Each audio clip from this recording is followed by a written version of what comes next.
One simple mistake you made this morning just sent a silent heart attack straight to your engine's bearings. Over 70% of turbo failures aren't bad luck, they're caused by the person in the driver's seat. If you want to keep your car out of the scrapyard and your money in your pocket, you need to stop these 13 stupid habits today. Habit 13. Using inferior or wrong grade oil filters. You might be wondering why modern turbos seem to fail the moment the warranty expires. It's not a manufacturing defect. It's a slow-motion execution caused by daily driving habits. If you treat a turbocharged engine like a standard naturally aspirated four-cylinder, you aren't just driving a car, you're subsidizing your mechanic's next vacation. Over 70% of turbo failures are self-inflicted, starting with the very thing meant to protect them. Let's get technical. Your turbo is the most sensitive component in your engine bay. While your engine hums along at 3,000 RPM, your turbo shaft is screaming at upwards of 200,000 RPM. At those speeds, the shaft doesn't even touch the bearings, it floats on a microscopic film of pressurized oil. When you use budget filters like the basic orange can Frams or entry-level store brands, you're gambling with that oil film. Cheap filters use thin paper media that collapses under the high flow pressures a turbo demands. Once that media degrades, it sends filter lint and carbon grit straight into the turbo's oil feed. In a space where clearances are measured in microns, a single piece of debris acts like a chainsaw on the shaft. Switch to synthetic media filters like Mobile 1 Extended Performance or WIX-XP. They trap particles down to 10 microns and, more importantly, they won't disintegrate when the heat gets turned up. Habit 12. Running low-octane or poor-quality fuel. Are you trying to save $4 at the pump only to face a $3,000 repair bill? That's the regular 87 trap. In a turbo engine, air is being forced into the cylinders under immense pressure. This creates a high-heat environment where fuel wants to ignite before the spark plug even fires. When you run low-octane fuel in an engine designed for premium, you trigger pre-ignition, or knock. Your car's computer ECU will detect this and pull timing to save the engine, which kills your MPG and sends exhaust gas temperatures (EGTs) skyrocketing. That excess heat translates to thermal stress that cracks turbine housings. And don't get me started on no-name gas stations. Top-tier certified fuel isn't a marketing gimmick, it contains specific concentrations of detergents that keep direct injection nozzles clean. If an injector gets clogged, that cylinder runs lean, too much air, not enough fuel, and the resulting heat will melt a turbo's internal components faster than you can pull over. Habit 11. Driving aggressively on a cold engine. We've all done it. You're late for work, you jump in and you merge onto the highway with a heavy foot. You just took years off your turbo's life.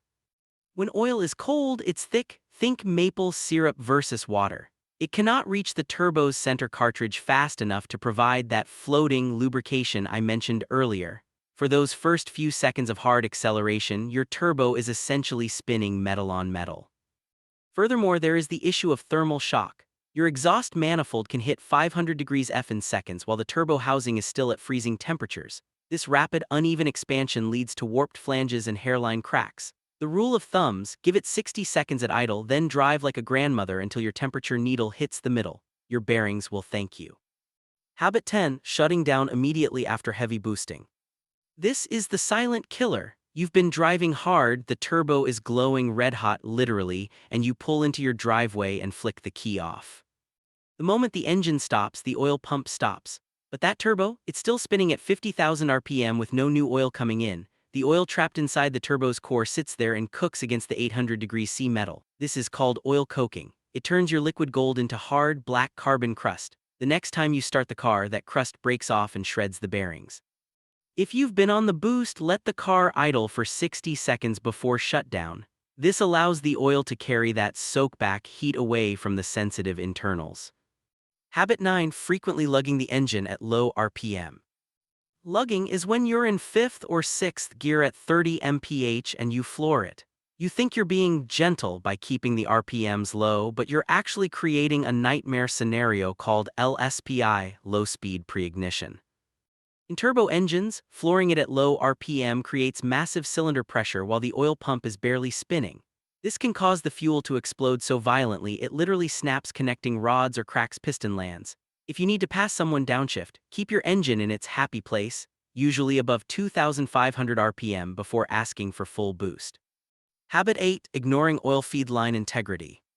Your turbo's lifeblood travels through a pipe about the width of a drinking straw. These lines live in a high-heat oven next to the exhaust.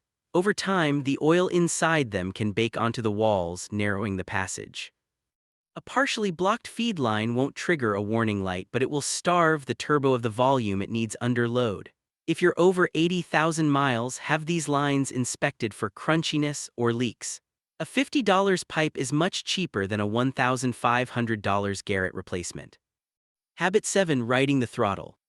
Are you an on-off driver? Treating the gas pedal like a light switch causes compressor surge. When you suddenly lift off the gas after building boost, that pressurized air slams back into the spinning compressor blades because it has nowhere to go. This puts a massive braking force on the shaft, leading to thrust bearing failure. Be smooth, roll onto the power and roll off it. Habit 6. Neglecting oil change intervals. If the manufacturer says 10,000 miles, do it at 5,000. Why? Because turbos are oil shredders. The extreme heat shears the molecular chains of the oil, reducing its ability to protect. Once the oil breaks down, it forms sludge. Sludge blocks the tiny galleries in the turbo, and once that happens, it's game over. In a turbo car, oil is cheap, engines are expensive. Habit 5. Letting debris enter the intake system. The compressor wheel in your turbo is a precision-balanced piece of aero-grade aluminum. If even a tiny grain of sand gets past a cheap or poorly fitted air filter, it hits those blades at supersonic speeds. This is called peening. It dulls the blades, ruins the balance, and eventually causes the turbo to vibrate itself to pieces. Check your airbox clips today, don't let your engine eat dirt. Habit 4. Ignoring boost system leaks and faults. Hear a faint whistling or whooshing sound? That's a boost leak. When air escapes through a torn silicone coupler or a cracked intercooler, the turbo has to overspin to compensate and hit the target pressure the ECU wants.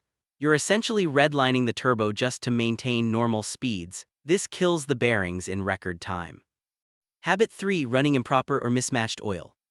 Not all 5W30s are created equal. Turbo engines require oil with high thermal stability, usually rated API SB or SN+.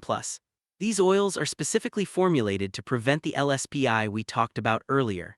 If you're putting standard, conventional oil in a turbo car, you are inviting internal combustion heart attacks.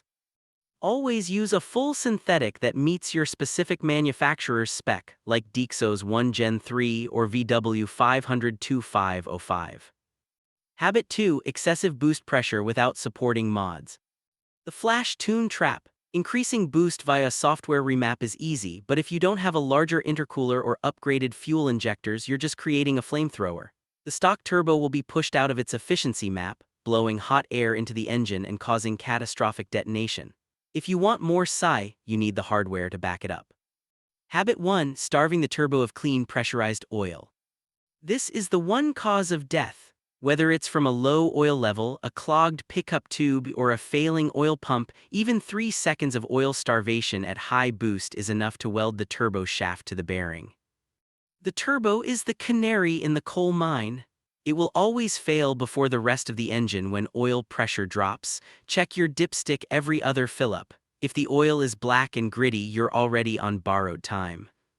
So, how do the pros make these engines last 500,000 miles? It's not magic, it's about understanding the cool down and the warm up. If you want to see the specific maintenance schedule the experts use to bulletproof their turbos, click the video on your screen right now.